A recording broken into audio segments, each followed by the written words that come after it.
जिनका बहुत मान है, बहुत मर्तबा है, वो बड़े से बड़ा भ्रष्टाचारी समझो। मुरली में बोला। इस वाक्य का अर्थ क्या है? ये बात बेसिक में ही लागू होती है या एडवांस में भी लागू होती है? बेसिक में कैसे लागू होती है?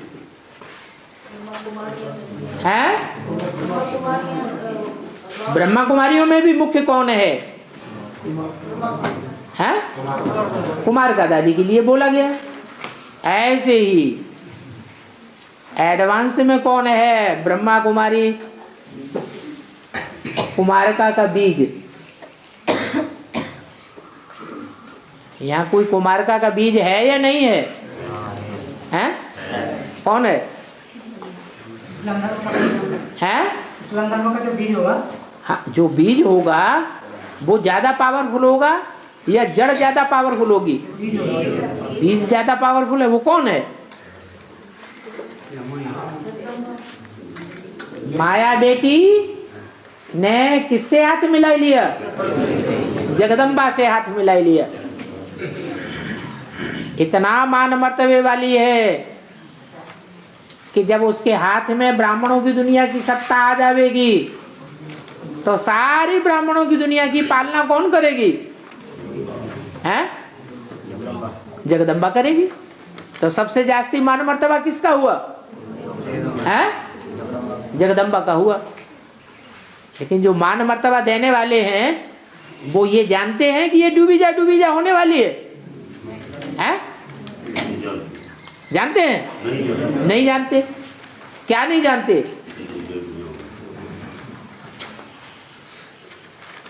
जगदम्बा से श्रेष्ठाचारी दुनिया ही उत्पन्न होती है या भ्रष्टाचारी जगत की भी पैदाइश होती है? भ्रष्टाचारी जगत की भी पैदाइश होती है। वो दोनों का बीज है। श्रेष्ठाचारी दुनिया का बीज तब बनती है जब विजयमाला का हेड उसमें संस्कार स्वभाव से मिक्स होकर एक हो जाता है।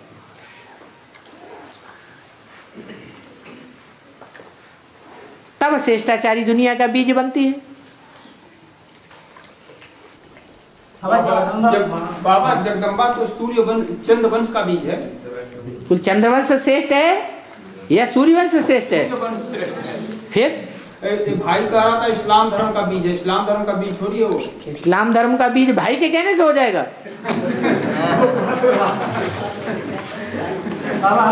हाँ, जगदम्बा का दुर्गा के रूप में पूजा होता है ना? जगदम्बा का दुर्गा के रूप में पूजा तो होता है। दुर्गा आदि का रूप है। दुर्गुणों को दूर करने वाली कौन है?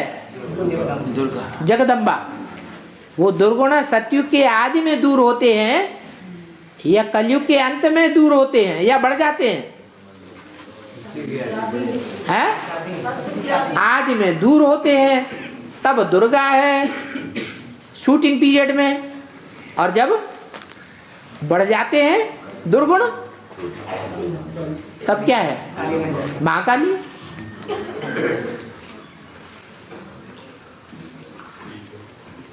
सामना करना और लड़ना झगड़ना, इसमें अंतर क्या है?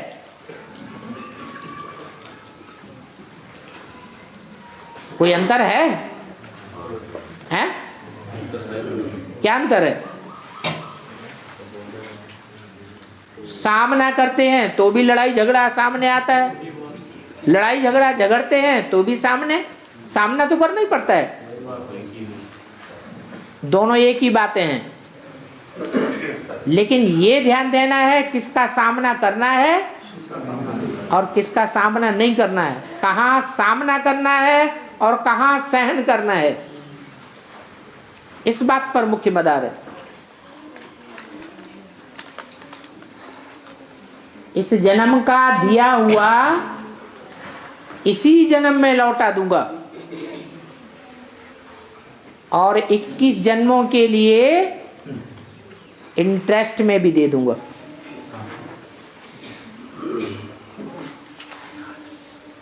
ऐसी बड़ी बैंक कोई मिलेगी? नहीं। लेकिन आगे प्रश्न है,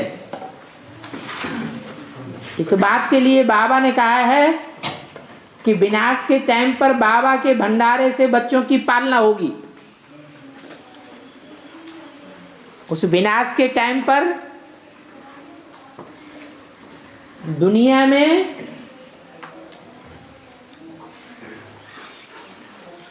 चीजों की शॉर्टेज पड़ेगी या वृद्धि हो जाएगी? तो महंगाई बढ़ जाएगी या घट जाएगी? ऐसी बढ़ी हुई महंगाई के टाइम पर बाबा बच्चों की पालना करेगा।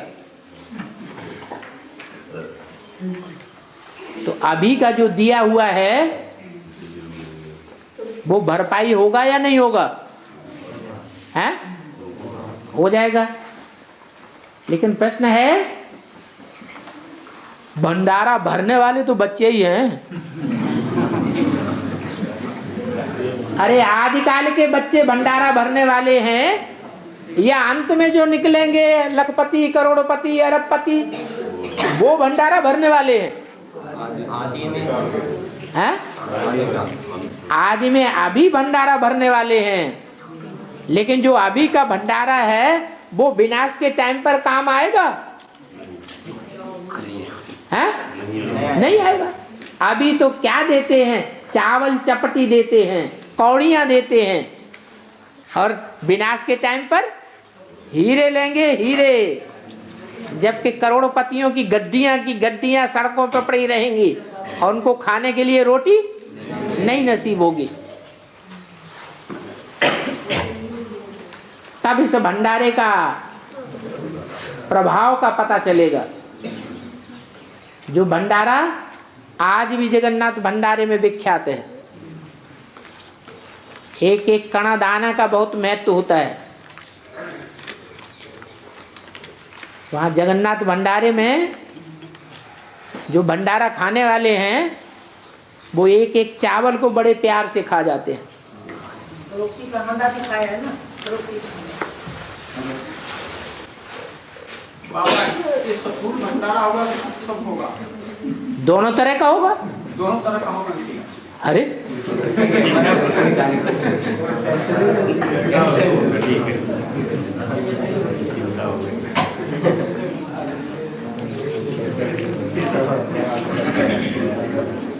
ये क्या दो लाइन में, दो पेज में कथा लिख के भेजिए। बाबा जी पीछे से आ रहे हैं।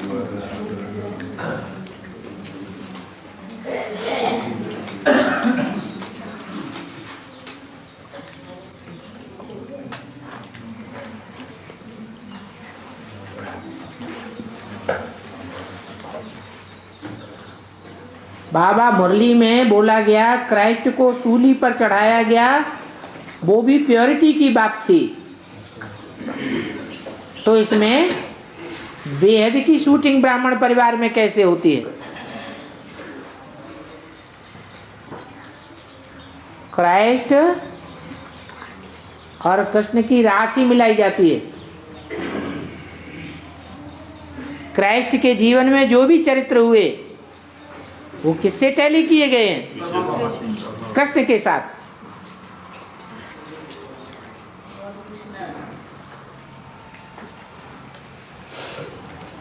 तो कृष्ण वाली आत्मा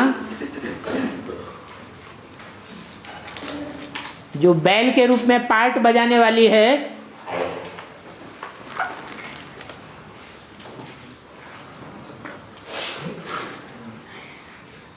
वो कंस का पार्ट है तामसी स्टेज में, या कृष्ण का सतयुगी पार्ट है? कौन सा पार्ट है? कंस का पार्ट कहेंगे। और जो कंस का पार्ट है उसमें ज्यादा पाप बनता है या कम पाप बनता है? ज्यादा पाप बनता है, 100 गुना पाप का बोझा चढ़ता है। तो जिस पर 100 गुना पाप का बोझा चढ़ेगा उसे दंड ऊंचे से ऊंचा, बड़े से बड़ा मिलेगा या छोटा दंड मिलेगा? है बड़े से बड़ा दंड मिलता है। दुनिया में बड़े से बड़ा दंड क्या होता है? है? फांसी, सूली पे लटकाना। वो तो शरीर को सूली पे लटकाते हैं, और यहाँ है? यहाँ आत्मा को ऊपर लटकाई देगी। आत्मा कहाँ लटक जाएगी? परमधाम में लटक जाएगी। ये भी एक तरह की सजा हो गई। देह के सुख भोगते हैं तो आत्मा नीचे अनुभव करते हैं या ऊपर अनुभव करते हैं? नीचे अनुभव होती है। और देह के सुखों से कट हो जाता है जीवन, जेल में डाल दिए जाते हैं, तो देह का अनुभव होता है? देह के सुखों का अनुभव होता है? नहीं अनुभव होता। तो सूली पे चढ़ गए, माने बेहद की सूली है, आत्मा ऊपर लटक जाए, देहभान के सुखों से महफूज हो जाए, यही सजा है। बाबा, ये मुरली में कहा गया है कि मैं 84 जन्मों के अंत के भी अंत में आता हूँ। तो जो राम बाप के जो तन में आदि में आया, तो वो जन्म जो है 84वां जन्म था। ठीक है। तो उसके बाद जो फिर 76 में प्रवेश हुआ, क्या वो अगला जन्म 85वां कहा जाएगा? एक्स्ट्रा ऑर्डिनरी जन्म है वो, 21वां जन्म भी है। इसी शरीर से कंचन काया होगी या नहीं होगी? होगी तो 21वां जन्म हुआ या 84वां जन्म हुआ है? कौन सा जन्म हुआ? सर्कल के हिसाब से देखा जाए तो 85वां बन जाएगा। 85वां कहाँ हुआ? एक्स्ट्रा ऑर्डिनरी जन्म बताया। पहला जन्म गिनेंगे कि नहीं गिनेंगे, या निकाल देंगे? तो पहला जन्म है वो। और उस हिसाब से सतयुग में राम और राम संप्रदाय वाली आत्माओं के 9 जन्म हैं, और त्रेता में 12 जन्म हैं। टोटल कितने हुए? 21 जन्म। और ब्रह्मा और कृष्ण जैसी आत्माओं के सतयुग में 8 जन्म हैं, और त्रेता में 13 जन्म हैं। टोटल 21 जन्म हुए। कोई कोई मुरलियों में बाबा कहते हैं कि मेरा राइट हैंड धर्मराज है, और कभी कहते हैं कि मैं धर्मराज भी हूं। तो क्या ब्रह्मा की सोल इंटरफेयर करके नहीं बोलती मुरलियों में? तो वो ये नहीं कह सकती मैं धर्मराज भी हूं, है? कह सकती है।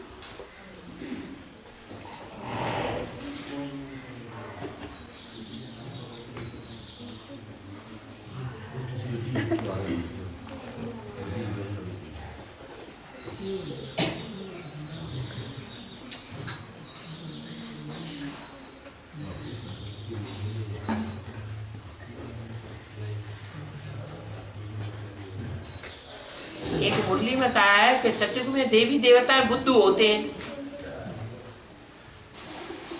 तो क्या कलयुग के मनुष्य बुद्धू, कलयुग के मनुष्य बुद्धू होते हैं या सतयुग के मनुष्य बुद्धू होते हैं?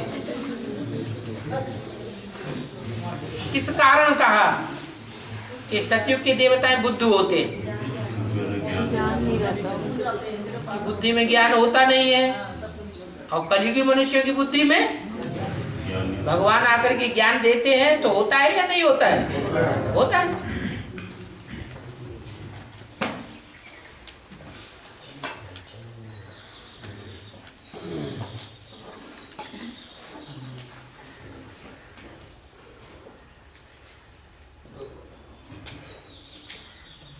मुरली में बोला है माया किसी न कुछ रूप में आकर तुम बच्चों को हप कर लेती है।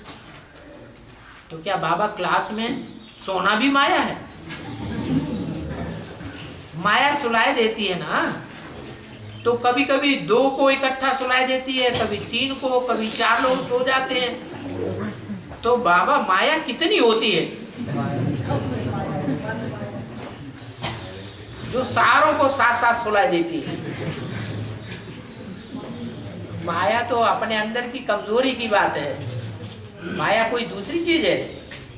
माया माना 63 जन्मों की अपने अंदर की कमजोरी। कमजोरी सबकी अपनी अपनी अलग अलग, उसका नाम दे दिया है माया, और माया का रूप भी बता दिया, काम क्रोध लोभ मोह अहंकार, और इनके आगे है सुस्ती।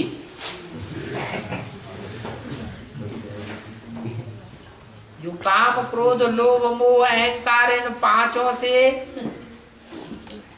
परे होने लगते हैं ज्ञान के आधार पर।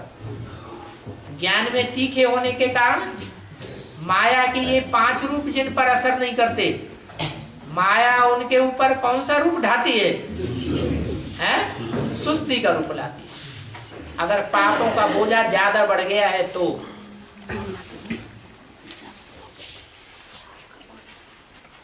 अगर कोई अज्ञानी मनुष्य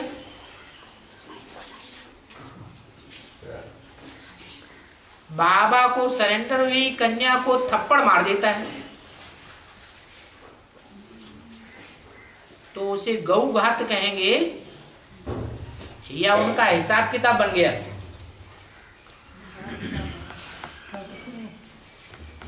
गौ घात बहुत बड़ा पाप हो गया। थप्पड़ मारना कोई उतना बड़ा पाप नहीं है। दुनियावी भाषा में गौ घात कहते हैं जानवर गैया के शरीर को खत्म कर देना, और ज्ञानियों की भाषा में गौ घात कहते हैं उस कन्या का देह को अपने कंट्रोल में ले लेना और अपने आधार पर चलाना। परमात्मा बाप से बुद्धियों तोड़ देना, वो हुआ गौघात।